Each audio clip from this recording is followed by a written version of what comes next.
Welcome back to Access Anime. My name is Henshin Ikeda, and today I'll be doing a walkthrough review of Gargantia and the Verdurous Planet, Episode 7. Now, if you remember from last episode, we found out Leto teams up with Bellows, so he can learn how to scavenge underwater. It makes perfect sense, and they're a great pair. But you know what? The end result being, at the end of the episode, Leto runs into a Hideout, which is a whale squid within this anime series, which is his arch nemesis in outer space. And again, that's where the episode ends, and all my final thought and rating at the end of the clip, so stay tuned. But let's dive right on in. So we open up this episode with Leto, and he's attacking the Hideouts, or in this case, the whale squid, and his targeting system doesn't really work that well underneath the water, as it would in outer space. So instead of shooting his enemy, he hugs it to death, and he squeezes it, and it dies. I'm like, get the fuck out. Leto goes caveman on us, and it works. But again, that's where we open up with. Moving on past that, yes, we're given some bad news. Leto finds out he has murdered a sacred creature. Yes, this whale squid is considered a sacred creature to these people that live on Earth. So it's not a good thing. I'm like, oh shit, it's a sacred creature. I'm fucked. Plain and simple. Now moving on past that, we're taking to a little cutscene with Leto, and apparently he has Chambers run a DNA check on this whale squid that he believes to be, well, a hideout. I mean, it would kind of suck if the creature he killed wasn't a hideout, because that'd be just wrong. So he'd probably repent later on, and he'd feel bad about it. You know, we really don't want to go there. So that's why he's doing a DNA check, you know, to calm his nerves, to make sure he did the right thing that he was trained to do, kill a hideout. I mean, from birth till now, that's what he was trained to do, kill hideouts. So he's doing a DNA check just to back up his story. Kind of makes sense in my opinion. However, Amy appears out of nowhere, and she's all silent. She's like,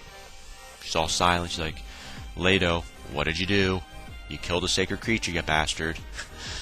I mean, I was expecting Amy was going to slap him, a little open dialogue. No, nothing. So we're taking to a little cutscene with Pinion. Now, Pinion is the asshole of the series. No one likes him, but he's coming around, kind of. But you know, wherever there's money, Pinion is there. And guess what? Pinion, he notices, Leto fought and killed, or should I say murdered, a whale squid. And he thought, wait a minute, if I had Leto with me when I go to the whale squid territory, I could probably profit more. So he's trying to get workers around him to go with him scavenging in the whale squid territory. So he's trying to get more people to follow him into the whale squid territory. Now, he hasn't told everyone that Leto isn't with him yet. Leto hasn't even agreed to go with Pinion. He's still in the waiting phase on wondering what's going to happen next now that he's killed a sacred creature. And all Pinion can think of is money, money, and more fucking money. Because he just wants to go after that treasure that may or may not be in the whale squid territory. And to be honest, it's a suicide mission from what it sounds like, at least in my opinion. And all the workers around him say no. No, we're not going to go. You don't even have Leto with you, so no, we're not going to go. No. Now, we are taking to a little cutscene with Ridget, and she attempts to punish Bellows as well as punish Leto for their actions, what happened underneath the water with killing this sacred creature known as a whale squid.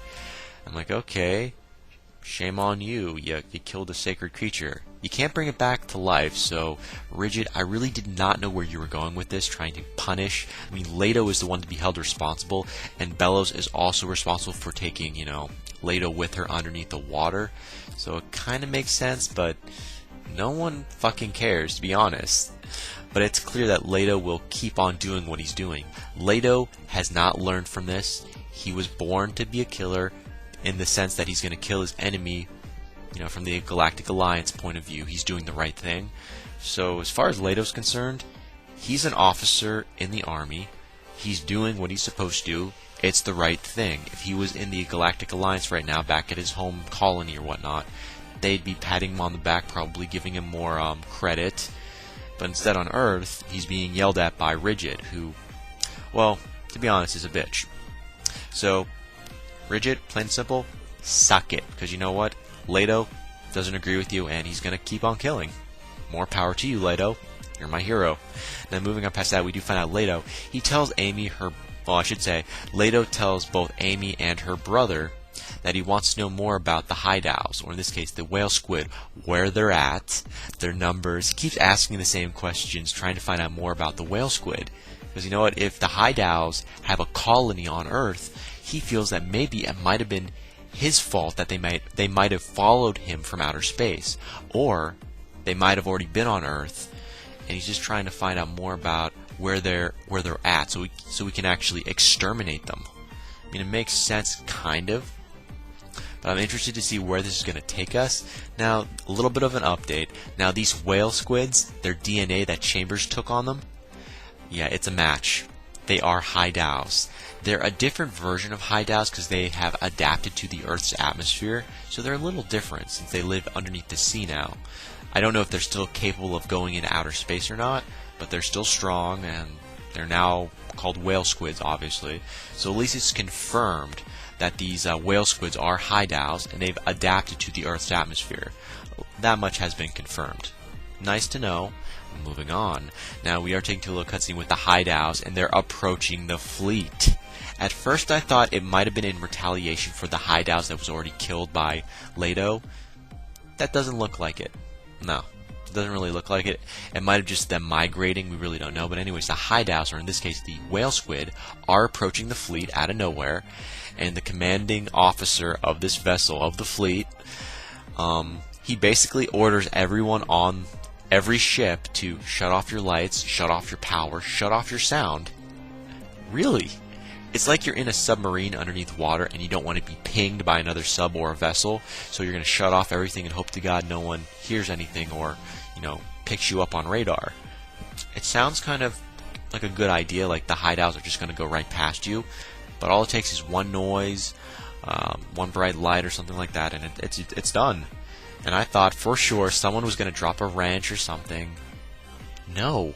One of the characters caught the wrench that fell, so the sound was averted. I'm like, okay, this is kind of interesting.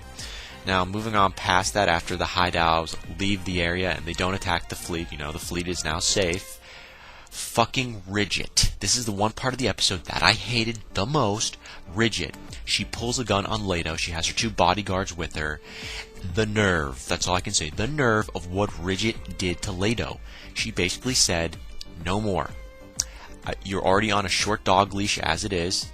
You're done. Leto, I'm placing you under arrest until we get things figured out. She pulled a gun on him. Like, you pulled a gun on Leto, a guy that you consider to be an alien, an officer of an army that has one badass mecha called Chambers, who could pretty much kill you in a second just for blinking at him.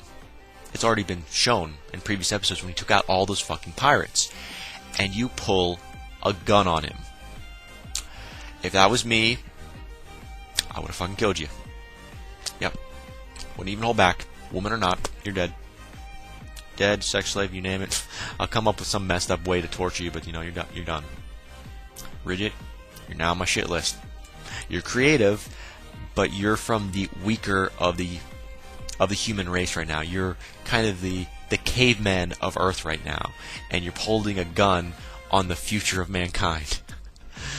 Fuck you, Ridget, plain and simple. But anyways, before you know it, the Wilgur, they do pass by, and Leto's now safe in that sense. And Leto was going to get inside of Chambers, which is his mecha, and he was going to follow the Wilgur and attack them. But he was held up by Ridget, so that didn't end up happening. So sad, too bad. But it gets a little better in my opinion. Now, Amy, in the process, Amy did try to stop Leto from going, but it's no-go. Plain and simple, it's a no-go. And Leto tells Amy to leave him alone. Leto is done. He's going to distance himself from the fleet. He is done. He's done with Amy. He's done with Ridget. That's it. Now, toward the end of the episode, we find out Pinion. Yes, Pinion apparently knows one of the members on the council who has a lot of influence with the fleet commanding officer, with the commanding officer of the fleet.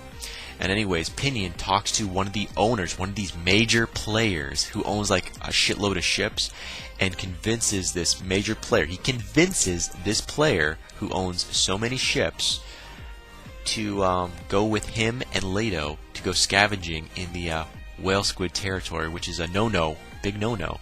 And the commanding officer of this fleet, which is Ridget's boss technically, basically said, no, not going to happen. I'm not going to let the council member go. I'm not going to let Pinion go. It's not going to happen. Well, before this commanding officer, which is Ridget's boss technically, says no, he has a heart attack. And that's where the episode ends. As for final thoughts, well, first of all, is the commanding officer of this fleet dead?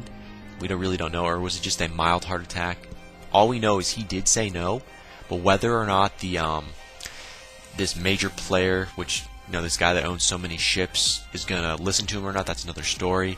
And whether or not Pinion's gonna listen to him is definitely no. We can say that right now for a fact. No, he's not gonna listen to him. And technically, I believe, in my opinion, the commanding officer right now is gonna die. Good chance he might die, and if he does die, Ridget is the one that's going to replace him, or one of the council members, one of the two. Either way, Leto is now leaving the fleet with Pinion. That's what the buildup is, and they're going to the Squid territory. Now, moving on past that, onto my final rating. Now, as for my rating, I'm giving this a 3 out of 5. I'm giving this a 3 out of 5 because it was a somewhat decent buildup, but seeing Ridget pull a gun on Leto kind of pissed me off. Come on, a bitch pulls a gun on my man. Am I going to take this sitting down? Well, yeah, I kind of am, technically. But realistically, on a different level, I don't like that. No, that would never happen. Someone pulls a gun on you, you're not going to put your hands up and walk away. You're going to struggle if you have the balls. And I'm surprised Leto did not fucking use Chambers to kill her. He's an officer. He held back, which means he has some respect for her. But that can be a weakness later on. But again, final rating, 3 out of 5. Because there was no drama technically. I mean, there was an emotional build-up between Amy and Leto. But I want to see more on Pinion and Bellows. Bellows is being downplayed right now, where Pinion is now rising. He's got a plan. The man with a plan. But again, final rating, 3 out of 5. And that is it for my walkthrough review of Gargantia on the Verdurous planet, episode 7. Definitely comment down below, let me know, thumbs up, thumbs down. Definitely subscribe, check me out on Twitter, and follow me if you like. Let me know what you thought of this episode, and let me know what you think's going to happen in the next episode that's coming out. But again, guys, that ends it for now. I got to hit the bricks, and I got to go. And before I go, I got to say it, and I always say it. You can't stop the access, but you can watch the feed. I'll see you later, guys.